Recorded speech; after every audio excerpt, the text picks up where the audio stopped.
Have you ever had a dream so vivid it felt like you were trapped, unable to wake, unable to scream, as if the boundaries between reality and imagination had dissolved?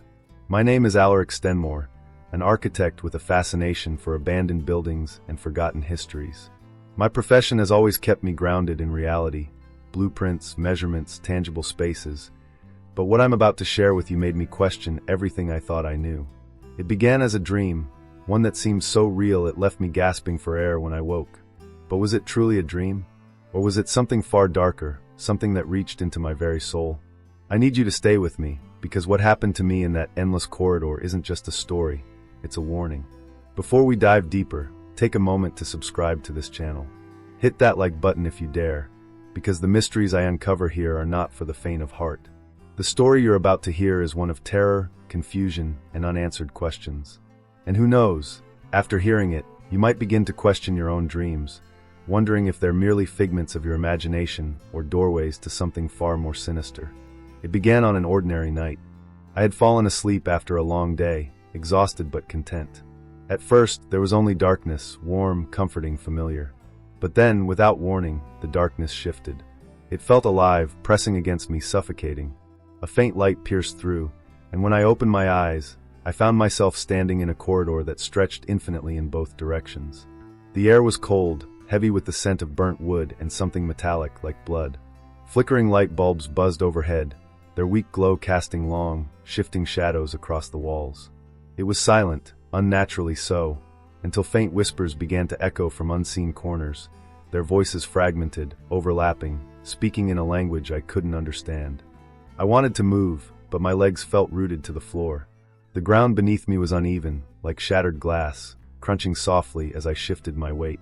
The walls were lined with doors, some pristine, others rotting, their peeling paint revealing dark wood beneath. Each door seemed to emanate its own aura, a pull that begged to be opened but warned of unspeakable horrors behind it. My chest tightened as a cold breeze brushed against my neck, carrying with it a faint whisper, "You don't belong here." My instincts screamed at me to wake up, to claw my way out of whatever nightmare I had stumbled into. But no matter how hard I tried, I couldn't open my eyes. This wasn't just a dream. It was a prison, and I had no idea how I'd gotten there. A low, rhythmic sound began to fill the space, like the ticking of a clock, but slower, heavier, as if each tick was marking the countdown to something inevitable. My breath quickened as I turned my head, and for the first time, I noticed movement at the far end of the corridor.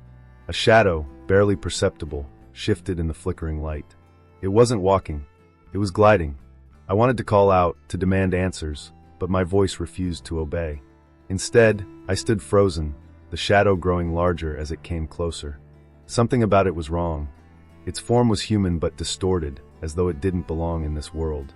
My pulse thundered in my ears, drowning out the whispers, the ticking, the faint hum of the lights. And then, just as the shadow stopped moving, the lights flickered off, plunging the corridor into total darkness. When they flickered back on, the shadow was gone. But I wasn't alone anymore. The air felt heavier, colder, as if something was standing right behind me. My skin crawled, every nerve screaming for me to turn around, but fear kept me rooted in place. The whispers grew louder, more insistent, overlapping until they formed a single phrase, clear as day, "You've opened the door." I gasped and woke in my bed, drenched in sweat, my heart racing. But even as I sat there in the safety of my room, I couldn't shake the feeling that I hadn't truly left the corridor. Something about the dream lingered, clinging to me, as though the boundary between that world and mine had begun to blur. And as I glanced at the corner of my room, I saw it, a faint shadow, motionless, waiting. The night had been uneventful, the kind where exhaustion pulls you under the moment your head touches the pillow. But what began as a deep, dreamless sleep took a sinister turn. I was standing in a place I had never seen before, a corridor that seemed to stretch endlessly in both directions. The air was thick, as though the atmosphere itself was alive, pressing down on me with a weight that made it difficult to breathe. I couldn't remember how I had gotten there, and yet, something about this place felt unnervingly familiar, like a memory I couldn't quite grasp. The corridor was dimly lit by flickering light bulbs suspended from the ceiling, their weak glow casting long, jittery shadows. The walls were a patchwork of decay and disrepair, covered in peeling wallpaper and dark stains that resembled something organic, almost like veins pulsing just beneath the surface. Each door lining the hall was different, Some pristine and polished, others splintered and rotting, their handles rusted over. My eyes were drawn to the intricate carvings on the doors, symbols that seemed to shift and writhe when I tried to focus on them. A chill ran down my spine as I realized that the designs weren't random. They were patterns, almost like warnings. I began walking, though my legs felt heavy, as if the air itself was resisting my movements. The ground beneath me was uneven, like it was covered in shards of glass or bones, crunching softly with every hesitant step. A faint sound began to rise in the distance, a low, rhythmic hum, almost like a heartbeat, but slower, deliberate, as if the corridor itself was alive and breathing. I stopped and strained to listen, and that's when I heard it, a whisper. Faint at first, barely distinguishable from the hum, but growing louder, more insistent.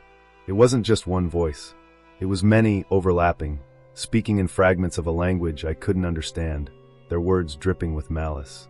As I approached one of the doors, an overpowering scent hit me, something metallic and sharp, mingled with the acrid stench of something burning. The door in front of me seemed to pulse, its surface shimmering as though it were alive. My hand trembled as I reached for the knob, an icy coldness seeping into my skin the moment I touched it. Slowly, I turned the handle and pushed the door open. Inside was a room I recognized immediately, though I couldn't explain why. A child's bedroom, filled with old toys and furniture cloaked in a thick layer of dust. The window at the far end of the room was cracked open, revealing not the outside world, but an impenetrable void, swirling with faint glimmers of light, like stars lost in a black ocean. As I stepped into the room, the door slammed shut behind me with a force that made me jump. The whispers from the corridor followed, now louder and more distinct, as if the walls themselves were speaking. A shadow moved in the corner of the room, fleeting but deliberate, too large to belong to any object in the space. My breath quickened as I turned, and my eyes fell on an old rocking chair. It creaked back and forth, the motion slow and unnatural, as though something invisible was sitting there watching me. I backed toward the door, desperate to leave, but when I tried to open it, it wouldn't budge. The whispers morphed into laughter, low, guttural, and mocking, filling my ears and drowning out my thoughts. Panic set in as I pounded on the door, but the room refused to release me. I turned back to face the rocking chair, and it had stopped moving. Sitting on the chair was a doll, its eyes glassy and cracked, its face marred with scratches. It hadn't been there before. As I stared at it, the doll's head tilted to the side, ever so slightly, and its lips parted, releasing a chilling, raspy whisper. Not yet. The room plunged into darkness, and I felt the air shift violently, as though something massive had entered the space. My chest tightened, my vision blurred, and then silence. I awoke in my bed, gasping for air, drenched in sweat. But the scent from the room lingered, sharp and metallic, as if I had carried it back with me.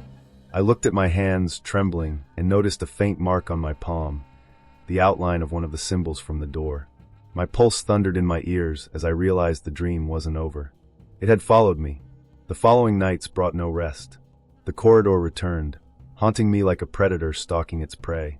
Each time I closed my eyes, I was thrust back into its cold embrace, and each time it grew more sinister, more alive.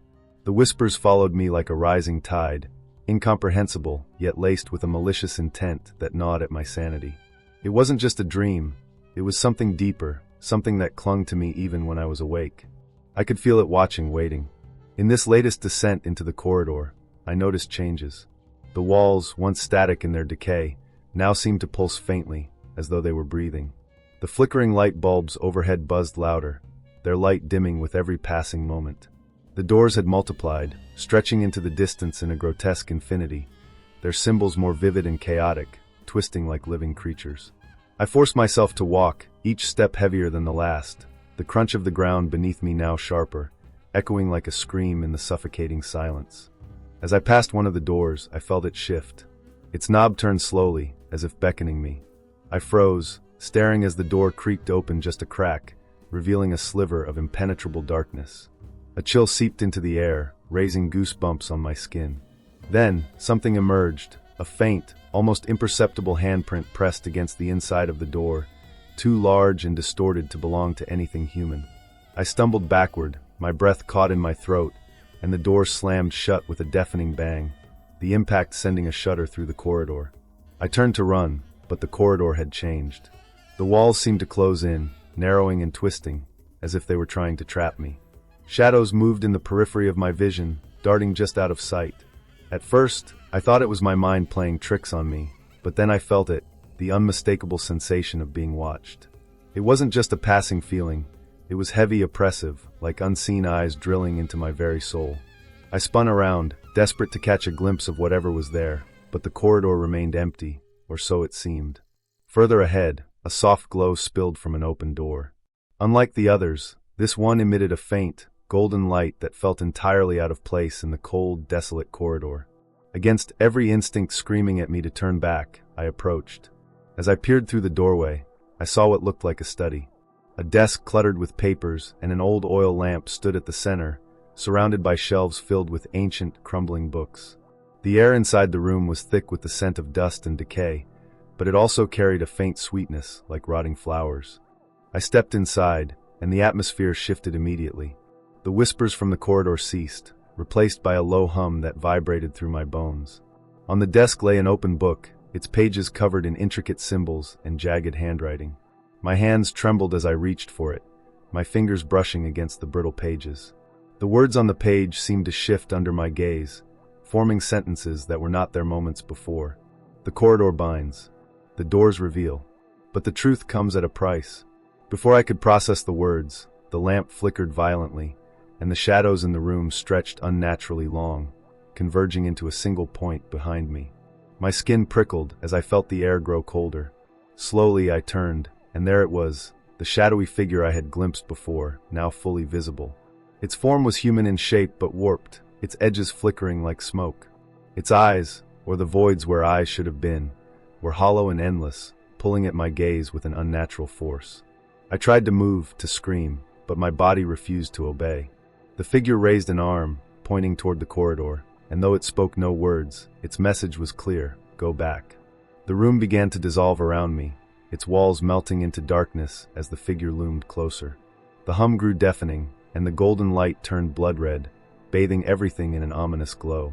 Just as the figure's shadow reached out to envelop me, I stumbled backward through the doorway and slammed the door shut. The corridor greeted me once again, but it was no longer silent. A deep, guttural laughter echoed from all directions, mocking me, taunting me. I realized then that I hadn't escaped. I had merely delayed the inevitable.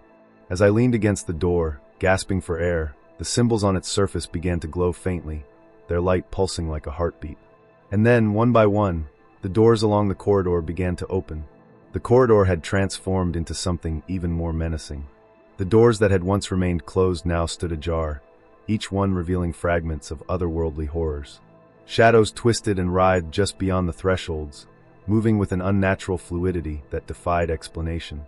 The whispers returned, louder and more coherent, merging into a cacophony of voices that spoke in unison. You are not alone. You never were. Their words reverberated in my skull, each syllable dripping with malice, as though the corridor itself delighted in my fear. My pulse thundered in my ears as I stumbled forward, the ground beneath me shifting with each step. The texture had changed. It was no longer solid but soft and yielding like flesh. A sickening realization crept over me. The corridor was alive. The walls seemed to pulsate in time with my heartbeat, and the air carried a faint, nauseating odor of decay. I tried to steady myself, but my legs felt like lead, weighed down by the oppressive atmosphere that grew heavier with every passing second. Ahead of me, a single door stood out from the others. Unlike the rest, it was pristine, glowing faintly with a pale blue light that seemed to call to me. Every instinct screamed at me to turn back, but some unseen force, drew me toward it. My hands trembled as I reached for the handle, its surface icy cold to the touch. As I turned it, the corridor seemed to hold its breath, the whispers ceasing in an instant. I pushed the door open, and what lay beyond made my blood run cold. The room was vast, impossibly so, its dimensions defying the logic of the corridor's confined space. In the center stood a figure, its back turned to me. At first glance, it seemed human, draped in tattered, blackened robes that flowed like smoke. But as I stepped closer, I noticed its form was wrong.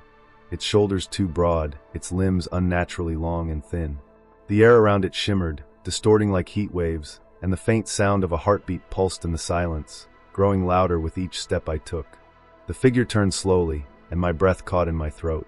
Its face, or lack thereof, was a void, an endless darkness that seemed to swallow the light around it.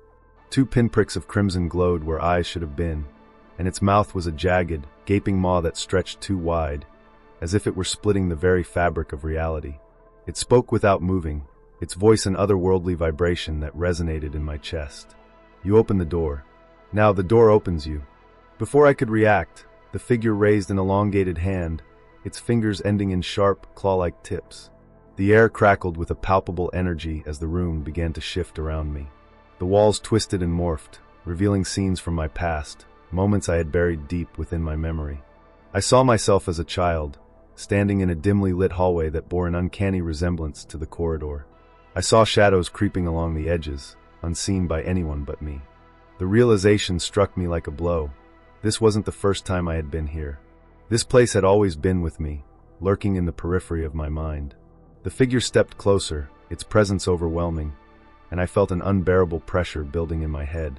Images flooded my vision, doors slamming shut, faces screaming silently, hands clawing at unseen barriers. The whispers returned, now inside my mind, tearing through my thoughts like a storm. Choose. The word echoed endlessly, a command I couldn't ignore. My knees buckled, and I fell to the ground, gasping for air as the figure loomed over me. It extended its hand again, and suddenly the room was gone. I was back in the corridor, but it had changed. The walls were slick with a dark, viscous substance that dripped onto the floor in thick pools. The doors were gone, replaced by jagged openings that led into endless voids. The figure was still there, standing before me, and in its clawed hand, it held an object, a mirror. The surface rippled like water, reflecting not my face but a distorted version of myself, eyes hollow and mouth twisted into a scream. The figure thrust the mirror toward me, and the whispers returned, louder and more deafening than ever. Choose. Enter the door, or enter yourself. The meaning was clear. I could step through the final door and face whatever lay beyond, or I could shatter the mirror and confront the thing inside me. My hand hovered between the two choices, my heart racing as I realized that neither would leave me unscathed. I reached out, but before I could decide, the corridor erupted into chaos. The walls crumbled, the ground split open, and the air was filled with an otherworldly scream, a sound so raw and primal it felt as though it would tear me apart. The last thing I saw was the figure lunging toward me, its void-like face inches from mine, and then nothing. Darkness consumed everything. I woke up gasping, drenched in sweat, my body trembling uncontrollably. But something was different. My hand stung, and when I looked at it, I saw a faint symbol etched into my skin, the same symbol that had adorned the pristine door. It pulsed faintly, as if alive, and I knew in that moment the dream hadn't ended. It had only begun. The dream had left me shaken, but as the days passed, its grip on me only tightened. Every detail of the corridor lingered in my mind. The flickering lights, the symbols etched on the doors, the figure that had seemed more real than any nightmare should. I couldn't shake the feeling that it wasn't just a dream. It felt like a memory, a warning, or perhaps even a premonition. That's when I noticed something that made my blood run cold. The faint symbol that had appeared on my hand was still there. No matter how much I scrubbed, it refused to fade, its faint glow pulsing in time with my heartbeat. The symbol triggered a relentless curiosity, one I couldn't suppress. I began researching symbols online, poring over ancient texts, occult imagery, and conspiracy forums, searching for anything that resembled the intricate mark on my skin. Days blurred together as I sank deeper into my obsession, my search yielding little more than cryptic fragments that hinted at connections to forgotten places and rituals long erased from human memory. But then, buried in an obscure article, I found a photograph that stopped me cold. It was an old black and white image of a derelict building, its facade crumbling under the weight of time. The caption read, "The Endless Corridor," a mystery that has baffled historians for decades. I froze, staring at the image. The building wasn't just similar to the corridor from my dream, it was the corridor. Every detail matched perfectly, from the decayed walls to the faint glow of the light fixtures. The article described the structure as abandoned for over a century, its original purpose lost to time. Locals claimed it was cursed, a place of strange disappearances and whispered legends. The photograph sent a shiver through me, and I couldn't help but feel the invisible threads of fate tightening around me. The dream wasn't just a figment of my imagination. It was a call, and I had no choice but to answer. The more I read, the darker the story became. Witnesses spoke of strange noises emanating from the ruins at night, whispers, laughter, even the sound of faint footsteps. Some claimed to have seen shadows moving inside the structure, while others described vivid, recurring dreams of endless corridors and impossible doors, eerily similar to my own experience. But the most chilling detail was the fate of those who had ventured inside. Most never returned. Those who did were found days later, wandering aimlessly, unable to recall anything about their time inside. Determined to find answers, I reached out to a local historian who had written extensively about the building. When he picked up the phone, his voice was hesitant, as though he was reluctant to discuss the subject. I mentioned my dreams and the strange symbol, and there was a long pause on the other end. When he finally spoke, his words sent a chill down my spine. If you've been there in your dreams, it means it's already begun. The corridor is watching you. I demanded answers, but the historian refused to say more, only urging me to stay away from the building. His warning did nothing to deter me. It only deepened my resolve. I needed to see the place for myself, to confront whatever force had entwined itself with my life. As I prepared to visit the ruins, strange things began happening around me. Objects in my home seemed to move on their own. A book I'd left on my desk would appear in another room. My phone's screen would flicker with faint symbols before returning to normal. And at night, as I drifted off to sleep, I could swear I heard faint whispers echoing from the shadows of my room. The final push came when I found an envelope on my doorstep. There was no return address, and the handwriting on the front was unfamiliar. Inside was a single piece of paper with a hastily scrawled message. "The doors are opening. You cannot stop it." Beneath the words was the same symbol etched on my hand, drawn in deep black ink that seemed to shimmer as I stared at it. That was when I realized there was no turning back. Whatever was happening, it had already reached into my reality. The corridor wasn't just a place, it was a presence, and it was pulling me toward it. I packed my bag and set out for the building, my heart pounding with a mixture of fear and determination. As I drove closer, an unsettling sense of déjà vu settled over me. The landscape seemed familiar, though I was certain I'd never been there before. When I finally arrived, the building loomed before me, its decayed walls covered in creeping vines and graffiti. The air was thick with silence, broken only by the faint rustle of the wind through the broken windows. And then, as I stood at the entrance, the whispers began again, faint but unmistakable, carried on the breeze. The symbol on my hand began to burn faintly, as if reacting to the presence of the corridor. My instincts screamed at me to leave, but I couldn't. Something was waiting for me inside, something that had already marked me. With trembling hands, I pushed open the heavy, rusted door and stepped into the darkness. The interior of the building was worse than I had imagined. The air inside was stifling, thick with the scent of mildew and rot, as though the place had been abandoned not just by people, but by time itself. Dust particles hung in the dim light filtering through cracked windows, creating an oppressive haze. My footsteps echoed against the crumbling walls, but the sound felt distorted, as if the building were swallowing the noise, refusing to let it escape. Every creak of the floorboards beneath me seemed amplified, a haunting reminder that I was utterly alone, or so I thought. The whispers began almost immediately. Soft at first, like a faint breeze stirring the shadows, but they grew louder with each step I took. Their tone was unsettling, neither hostile nor welcoming, but something in between, an invitation laced with malice. The symbol on my hand began to pulse faintly, a dull throb that synchronized with the rhythm of my heartbeat. It felt as though the building recognized me, as if I were not a visitor, but a long-expected guest. The corridor stretched ahead, impossibly long, far larger than the building's exterior should have allowed. Doors lined the walls, just as they had in my dreams, each one unique, exuding an eerie aura. Some were pristine, their brass knobs gleaming in the dim light, while others were warped and rotting, their surfaces marred by deep, claw-like scratches. I stopped in front of one of the doors, compelled by an invisible force. Its surface was smooth, almost polished, but as I reached out to touch it, a sudden cold seeped into my hand, spreading like frostbite. I pulled back instinctively, my breath catching in my throat as the door creaked open on its own. Inside, the room was identical to one from my childhood. The pale blue walls, the wooden bed frame, the faint smell of lavender that my mother used to spray before bedtime. But there was something horribly wrong. The room felt distorted, as if the angles were slightly off, the corners too sharp, the ceiling too low.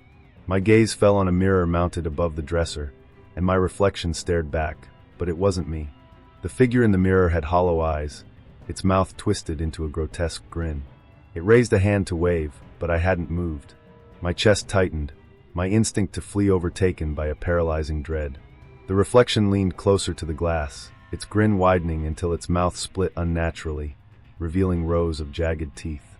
Then it whispered, "You can't leave." I stumbled back into the corridor, slamming the door shut behind me. The whispers outside grew louder, more frantic, and the air around me seemed to hum with an otherworldly energy. My legs felt heavy, each step forward a monumental effort, but I couldn't stop. The building seemed to shift around me, the walls narrowing and twisting, making it impossible to tell where I was or where I was going. Shadows danced at the edge of my vision, too fast to catch, but unmistakably real. The sensation of being watched was overwhelming, a weight pressing against my shoulders, my neck, my very soul. At one point, I turned a corner and nearly collided with a figure. I gasped, my heart leaping into my throat, but it wasn't what I expected. It was a woman, her face pale and gaunt, her eyes sunken with exhaustion. She looked as though she had been trapped here for years, her hair disheveled, her clothes torn and dirty. "You shouldn't have come," she whispered, her voice trembling. "It doesn't let you leave." I tried to ask who she was, but she grabbed my arm, her grip surprisingly strong. "Listen to me," she said, her voice urgent. "The corridor feeds on fear. The more you give it, the stronger it becomes. You have to resist it, or it will take you like it took the others." Her eyes darted around nervously, as if expecting something to emerge from the shadows. Then, just as suddenly as she had appeared, she was gone. One moment she was there, and the next, the air where she had stood was empty. I was alone again, but her words echoed in my mind, a warning I couldn't ignore. As I continued down the corridor, I noticed the doors beginning to open on their own. Each one revealed something more horrifying than the last. Rooms filled with distorted figures writhing in agony, shadows that moved independently of light, and faces that stared at me from within walls, their mouths silently screaming. My breath quickened as I realized the corridor wasn't just a place. It was alive, and it was feeding on me. Then I saw it, a faint light at the end of the hall. It wasn't like the other lights, flickering and weak. This one was steady, warm, almost inviting. Against my better judgment, I moved toward it, each step feeling like I was sinking deeper into quicksand. The whispers grew quieter, as if the corridor itself was holding its breath. When I reached the source of the light, I found another door, unlike any I had seen before. It was made of dark, polished wood, with intricate carvings that seemed to shift and writhe when I looked directly at them. The symbol on my hand burned hotter than ever, and I knew this door was different. It wasn't just part of the corridor, it was the heart of it. I hesitated, my hand hovering over the brass handle, trembling. Deep inside, I knew that whatever lay beyond this door would change everything. But the corridor wasn't going to let me leave until I opened it. Taking a deep breath, I pushed the door open and stepped inside. And then the light went out. The door closed behind me with a heavy, deliberate thud, sealing me inside. The air in the room was suffocating, thick with a metallic tang that made my throat burn. Darkness enveloped everything, so absolute that I couldn't see my own hands. I reached out, feeling for anything solid, but the space around me felt infinite and yet crushingly close at the same time. Then, a faint glow began to bloom in the center of the room, a sickly green light that pulsed in slow, deliberate waves. As my eyes adjusted, I saw it, a table in the middle of the room, and on it, a book. Its cover was worn and cracked, bound in a material that looked unsettlingly organic, like stretched, dried skin. Symbols identical to the one burned into my hand were etched across its surface, pulsating faintly, as if alive. My instincts screamed at me to turn back, to leave this place and never look back, but the door behind me had disappeared, replaced by an unbroken wall of darkness. Compelled by a force I couldn't resist, I stepped closer to the table. My footsteps echoed unnaturally, each one a hollow sound that seemed to stretch and linger, as though the room itself was mocking me. The book called to me, its energy palpable, a sinister hum that vibrated through my bones. When I reached the table, I hesitated, my hand hovering over the cover. The symbols flared brighter, their glow casting long, twisted shadows on the walls, and the whispers returned. So loud now they felt like they were inside my skull. I opened the book. The pages were filled with grotesque imagery and text in a language I didn't recognize, yet somehow understood.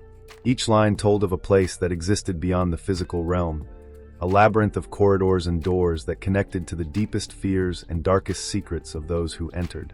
The book revealed that the corridor was no mere dream, but a living entity, feeding on those it ensnared, twisting their reality until they were consumed entirely. Then I saw it, a drawing of the same symbol etched into my hand. Below it was a chilling phrase, "The marked are the keys. The doors lead to the truth, but the truth demands a sacrifice." My heart pounded as the realization sank in. I was part of this now, bound to the corridor by forces I couldn't comprehend. The whispers grew deafening, a cacophony of voices overlapping until one voice rose above the rest, deep and guttural, speaking directly to me. "Turn the page and see." Against my better judgment, I flipped the page. The book's glow intensified, illuminating the room fully for the first time, and what I saw froze me in place. Surrounding me were dozens of figures, shadows twisted into human-like shapes, their faces hollow voids. They stood silently, motionless, their empty gazes locked onto me. My breath caught as I realized they weren't just watching, they were waiting. At the center of the room, the green glow intensified, and the shadows parted, revealing the figure from my dreams. It was taller now, impossibly tall, its head nearly scraping the ceiling. Its void-like face stared down at me, the pinpricks of crimson light where its eyes should have been burning brighter than ever. In its hand, it held an object, a mirror. Its surface was cracked, the fractures forming a web-like pattern that seemed to pulse in time with the whispers. The figure stepped closer, its movements slow and deliberate, each step reverberating through the room like thunder. It extended the mirror toward me, and as I looked into it, I saw something that made my stomach drop. The reflection wasn't of the room or the figure. It was of me, standing in the corridor, but it wasn't me. The version of myself in the mirror was distorted, its features stretched and warped, its expression one of pure, unbridled terror. It mouthed a single word, "Choose." The figure's voice rumbled through the room, low and resonant, like the growl of some ancient beast. "The truth or yourself? Choose." My hands trembled as the meaning became clear. I could shatter the mirror and reject the corridor, perhaps returning to my life but forever haunted by the unknown. Or I could step into the reflection, embracing the corridor's truth but risking everything, my sanity, my soul, my very existence. The walls around me began to close in, the figures inching closer, their hollow faces contorted into something resembling anguish. The whispers turned into wails, desperate and pleading, as though the corridor itself was alive, urging me to make my decision. My mind raced, torn between fear and curiosity. What lay beyond the reflection? And if I rejected it, would the corridor ever truly let me go? I reached for the mirror, my fingers brushing its cold, fractured surface. As I did, the figure's hand closed around mine, its grip like ice. The wails reached a deafening crescendo, the room trembling as if on the verge of collapse. My reflection stared back at me, its twisted features shifting into a cruel, knowing smile. The figure leaned in close, its voice a whisper that cut through the chaos. "There is no escape. There is only the corridor." With a final surge of courage, or madness, I made my choice. I shattered the mirror. The room erupted into blinding light, the figures dissolving into the void, and the whispers silenced in an instant. I felt myself falling, weightless and untethered, into an abyss that seemed to stretch forever. And then darkness. I woke in my bed, gasping for air, drenched in sweat. But something was wrong. The symbol on my hand was gone, replaced by a faint scar shaped like a fractured mirror. And in the corner of my room, barely visible in the shadows, stood the figure, motionless, watching. It wasn't over. The corridor wasn't done with me. Not yet. The days following my return were anything but normal. I tried to convince myself that what had happened was just a dream, a terrible, vivid nightmare, but the evidence refused to let me believe it. The scar on my hand, faint and fractured like the mirror I shattered, was the first clue. It burned faintly whenever I thought about the corridor, as if it were a tether to something beyond this reality.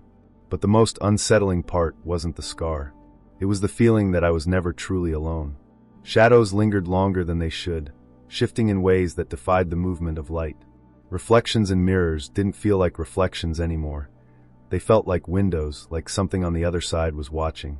Late at night, when the world was silent, I could hear faint whispers echoing in my ears, the same fragmented voices from the corridor. At first, I thought they were part of my imagination, but then I began to notice things around me. Objects in my home started to move, a chair slightly out of place, a picture frame tilted, my phone lighting up with no notifications. They were small changes, subtle enough to make me question my sanity, but consistent enough to confirm that something was still with me. One night, I woke to the sound of faint footsteps in the hall outside my bedroom. My chest tightened as I lay frozen in bed, every nerve screaming for me to stay still.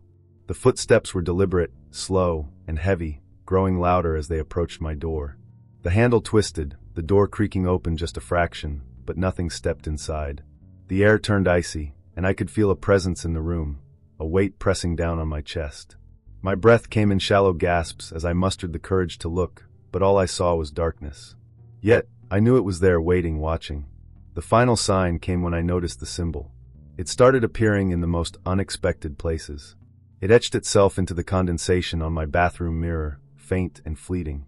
It appeared in the grain of the wooden desk in my office, a pattern too precise to be accidental. And then, it began to show up in my dreams. Every time I closed my eyes, I found myself back in the corridor, walking its infinite length, the doors on either side beckoning me to open them. But now, the dreams didn't fade when I woke.